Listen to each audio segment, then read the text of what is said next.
Συνεχίζονται οι αντιδράσεις για τις δηλώσεις Συρίγου για τη συνθήκη της Λοζάνης. Απαντώντας τον πρόεδρο του ΣΥΡΙΖΑ, Στέφανο Κασελάκη, ο οποίος μίλησε για δώρο στον Τούρκο πρόεδρο, ο βουλευτής της Νέας Δημοκρατίας επιχείρησε να ανασκευάσει, λέγοντας ότι άλλο είναι το ξεπερασμένο και άλλο η αναθεώρηση. Από την πλευρά του, ο κυβερνητικός εκπρόσωπος Παύλος Μαρινάκης στο briefing επιτέθηκε στον κύριο Κασελάκη, λέγοντας ότι προσβλέπει σε συνεργασία με τον Κυριάκο Βελόπουλο. Και όλα αυτά 2 ημέρες πριν από τη συνάντηση Μητσοτάκη-Μπλίνκεν στην Κρήτη. Πάμε να συνδεθούμε με τον πρέσβη επιτιμή, τον κύριο Αϊφαντή. Κύριε πρέσβη, καλησπέρα σας. Χρόνια πολλά και καλή χρονιά. Καλησπέρα σας. Χρόνια πολλά και σε εσάς, κύριε Χαρίτο, και στους ακροατές σας. Λοιπόν, ευχαριστώ που είστε μαζί μας απόψε και να ξεκινήσουμε λίγο βλέποντας αυτές τις δηλώσεις, τον απόϊχο των δηλώσεων του κυρίου Συρίγου, την χρονική στιγμή που έγιναν και το πόσο κοντά ή μακριά βρίσκονται από την πραγματικότητα.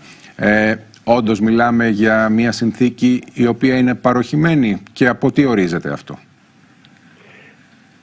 Μια συνθήκη 100 ετών οπωσδήποτε είναι παροχημένη, διότι αντικατοπτρίζει τις συνθήκες της στιγμής κατά την οποία υπεγράφει. Τώρα, η συνθήκη της Λοζάνης όρισε τα σύνορά μας με την Τουρκία. Δεν είναι όμως η συνθήκη που τα διατηρεί, ούτε σε νομικό ούτε σε πολιτικό επίπεδο. Σε πολιτικό επίπεδο τα διατηρεί ο συσχετισμός ισχύως. Όταν ο συσχετισμός ισχύως μεταβάλλεται, όπως έχει μεταβληθεί άρδιν υπέρ της Τουρκίας, η Τουρκία ήρθε και μας είπε από το 2017 ήδη και πρόσφατα επανέλαβε ότι επιθυμεί την αναθεώρησή της, αναθεώρηση των συνόρων, ασχέτως της συνθήκης.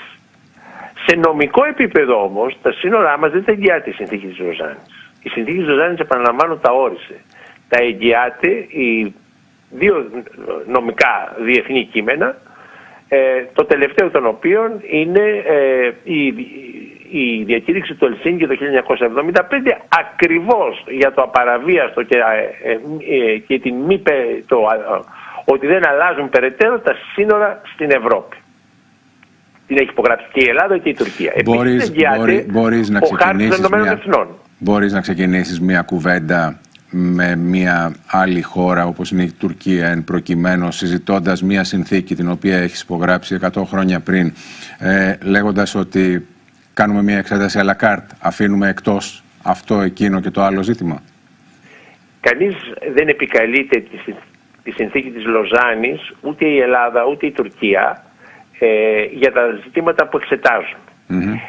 Αυτό που επικαλείται η Τουρκία είναι ότι η συνθήκη της Λοζάνης προβλέπει μειωμένες στρατιωτικές δυνάμεις στα νησιά του Αιγαίου και μάλιστα με τις πρόσφατες 3 επιστολές του Τούρκου μονίμου αντιπροσώπου στα Ηνωμένα Έθνη λέει, αναπτύσσει την καινοφανή θεωρία, ότι τα νησιά παραχωρήθηκαν στην Ελλάδα με τον όρο της αποστρατιωτικοποίησης.